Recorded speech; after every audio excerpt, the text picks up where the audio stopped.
So hey hi guys, welcome back to the channel. मैं पिछले 2-3 दिन से काफ़ी खुश था क्योंकि लाइफ में सारा कुछ वैसा ही हो रहा था जैसा कि मैं चाहता था। लेकिन फिर मेरी नज़र यूट्यूब के एक ऐसे वीडियो पर पड़ी जिसने मुझे हिला कर रख दिया। उस वीडियो में एक 40 साल का इंसान ये बता रहा था कि अगर उसके पास कोई टाइम मशीन होती और वो टाइम में पीछे जा सकता तो वो अपने 20 साल की उम्र में ऐसे कौन कौन से काम करता जिससे आगे चल के उसकी लाइफ में कोई प्रॉब्लम्स नहीं होती।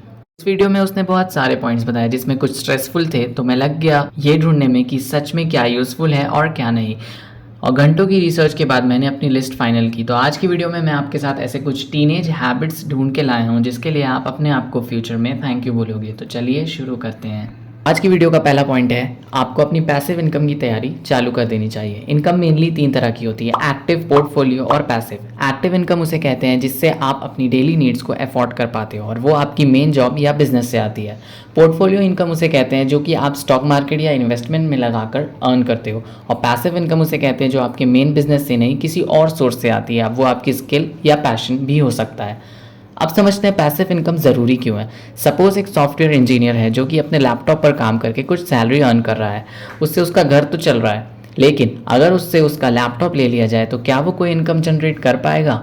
शायद नहीं। ऐसा किसी के साथ ना हो, लेकिन किसी एक्सीडेंट की वजह से अगर वो कभी लैपटॉप यूज़ ही ना कर पाए तो उसकी नीड्स का क्या? पैसिव इनकम इसलिए भी ज़रूरी होती है कि अगर आप अपने 40s में पहुंचकर अपनी जॉब या काम से बोर हो चुके हो तो आप आसानी से उसे छोड़ सको, क्योंकि आपकी पैसिव इनकम तो आ ही रही है फैमिली सपोर्ट के लिए। तो अब जितना जल्दी हो सके अपनी पैसिव इनकम की प्लानिंग स्टार्ट कर दो। आज की वीडियो का दूसरा पॉइंट है, आपको हाई पेइंग स्किल लर्न कर लेनी चाहिए। अब क्वेश्चन आता है कि आप हाई पैसिव इनकम कैसे कमा सकते हो। किसी की पैसिव इनकम 2 से 5 हज़ार रुपये महीने होती है तो किसी की 1,000 रुपये हर दिन। ये डिपेंड इस पे करता है कि आपकी पैसिव इनकम का सोर्स क्या है। तो इसके लिए 2 चीज़ों का ख्याल रखना है। ऐसी स्किल की लिस्ट बना लो जो काफ़ी हाई पेइंग हो। इसको आप अभी के लिए चैट जीपीटी या गूगल से पूछ सकते हो। और फिर दूसरी चीज़, आप उसमें से फ़िल्टर करो आप किस स्किल को लर्न करके बिना बोर हुए ज़िंदगी भर काम कर सकते हो। अब ऐसा नहीं है कि आप एक बार में नाम पढ़ के ही चूज़ कर लोगे। तो ऐसा करो कि एक स्किल को 1 महीने लर्न करो और प्रैक्टिस करो, और इस 1 महीने में देखो कि वो स्किल आपके लिए है या नहीं, क्योंकि किसी भी चीज़ को बिना ट्राई किए समझना इम्पॉसिबल है। और अगर 1 महीने बाद भी वो आपके इंटरेस्ट की नहीं है तो इट्स ओके, आप दूसरी स्किल पर शिफ्ट कर सकते हो।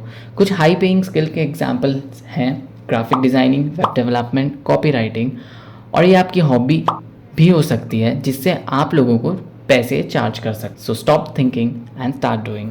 तो गाइस, आज की तीसरी टीनेज हैबिट है इन्वेस्टमेंट। जैसा कि मैंने पहले बताया, एक इनकम सोर्स को पोर्टफोलियो इनकम भी कहते हैं जो आप इन्वेस्टमेंट्स से अर्न करते हो। इमेजिन करो आपके बैंक में 10 लाख रुपए हैं और आपकी लाइफ काफ़ी सही चल रही है और आप उन पैसों को बैंक में रहने देते हो। 40 साल तक पहुँचते पहुँचते उन पैसों की वैल्यू क्या उतनी ही रहेगी? Absolutely not. मार्केट कैपिटल बढ़ता है तो रुपीज़ की वैल्यू भी ओवर टाइम बढ़ती है, जिसको इन्फ्लेशन कहते हैं। तो अगर आप इन पैसों को अभी बैंक से निकाल कर कहीं इन्वेस्ट कर दोगे तो 40 साल बाद का रिटर्न आपको इन्फ्लेशन को अकाउंट में रख के ही मिलेगा। मतलब 10 लाख सिर्फ 10 साल में शायद 15 लाख रिटर्न करें तो 40 साल में हो गए 60 लाख। लेकिन ये डिपेंड करता है आप कहाँ इन्वेस्ट कर रहे हो। सो गाइज, मेक श्योर आप अपने पैसों को किसी ट्रस्टेड एंड ग्रोइंग ऑर्गेनाइजेशन में लगाएं, ना कि किसी फ्रॉड कंपनी में। तो यार, आज के वीडियो में बस इतना ही। मिलते हैं आपसे अगली वीडियो में, तब तक के लिए थैंक्स फॉर वॉचिंग।